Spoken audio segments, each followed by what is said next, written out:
15 ways to still drop fat while social distancing.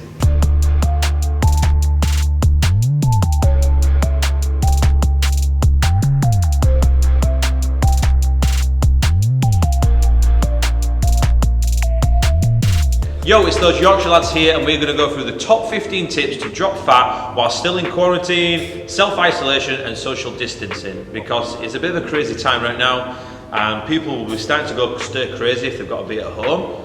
So we're going to give you the best advice that I know and that Jake knows to drop fat.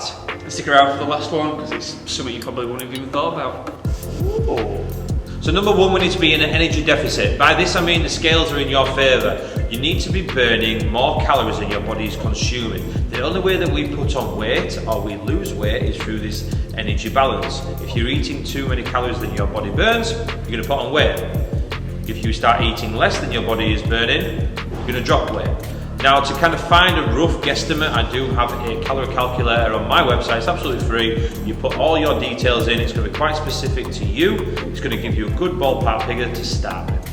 Number two is to prioritise protein intake. This is because protein aids in maintaining muscle mass. It also aids in keeping your hair, your skin and your bones all healthy, and it has the highest thermal effect in the body. This means that it uses more calories to process than carbs and fats. Number three, keep your carbs to a minimum. So if you are now working from home, you are not going out as much, then we're not going to be moving as much. And if we're not moving as much, then our energy output is going to be decreasing. So to then manage this, like I said in tip number one, we need to be creating that energy deficit, and a really easy way is to cut your carbs. You don't need to cut them out completely, but if you're not expending a lot of energy, you don't need to be then consuming a lot of carbohydrates. Number four is to stay hydrated. The recommendation is to have about 2 litres of water a day. Obviously, your body is made up of 7% of water, so staying hydrated will help keep your body functioning properly.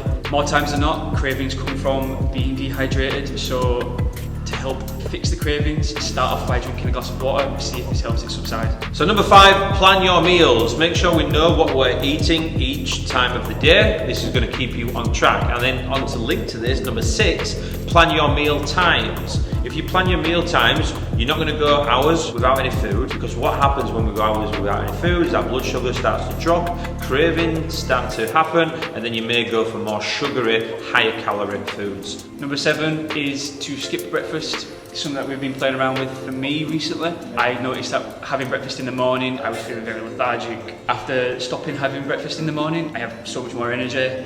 Plus, you have more calories for the rest of the day to have with your dinners, your teas, and to have nutritious snacks. So number eight is exercise, and I would recommend doing this in the morning. You only need 15 to 20 minutes, but it's going to give you a lot more productivity and focus throughout the day when we exercise in the morning, from my experience and from a lot of my clients' experience as well. So the best exercise that I believe that you should be utilising is body weighted resistance training. So doing squats, press ups, lunges, these kind of workouts is going to be great for maintaining muscle mass. Now you can aid these with obviously cardio, so if you want to go out for a run, you want to do sprints on the spot, this is going to increase our calorie expenditure. Number nine is to set a family movement goal. This is going to help you and your family stay fit, healthy and active throughout the day. And one of my clients actually did this with his family, bought them all Fitbits. So then throughout the week they had a tally chart. Whoever got the most steps at the end of the week got a prize. Tying in with that is number 10, which is to simply go for a walk. This is going to help increase your mood. It's also going to help increase your energy expenditure. Number 11, play with your kids. Have some fun with the kids. And again, we're just going to increase that mood, increase that heart rate, and increase how many calories we're burning throughout the day. Number 12 is to stay in a routine. Now, this might be the hardest for some people, the people who are working Monday to Friday. You're going to be getting up in the morning, having breakfast, getting ready and going to work. And when it comes to the weekend, this is probably the time that you're going to be slipping off. You've got no routine to stick to. Now with social distancing, it may be more difficult for you to stick to your typical routine. This may lead to you becoming more anxious. This may lead to you being less productive. Coming off the back of that, number 13 is organise your schedule. Just like you would do during the week, you wake up, you have breakfast, you take your kids to school, you go to work, you come home, you take the kids to football, whatever it may be, you've got a schedule for the week. Now that you've got a lot more time on your hands, it's easy for you to let these times slip away. Just stick on Netflix. Oh, I'll just do this, but not actually be productive with your schedule and with your timing. So my best advice to yourself to stay in that routine is organise your schedule. Number 14 is to utilise your time. As Chris mentioned, you may have a lot more time on your hands now that you aren't commuting to work anymore. Not even have to be at work anymore. Exactly. You may not even be able to see your friends and family anymore. So being proactive with this new time is going to help keep you in a positive mindset. So number 15, the last one that we've been waiting for, is a little bit of an unusual one you may not have thought of, but it's have sex. Now, when you're having sex, obviously you and your partner are going to be closer together, so it's going to bring that 2 minutes isn't long enough.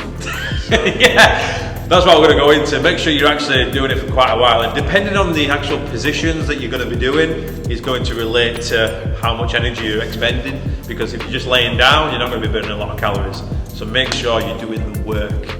And it's going to increase our testosterone levels. Higher testosterone means more fat being lost. So those are your 15 tips. I think we've gone through everything that guys need to know about how to drop fat, even in this pandemic that we've got going on right now. Yeah. All done? Well done. Boom!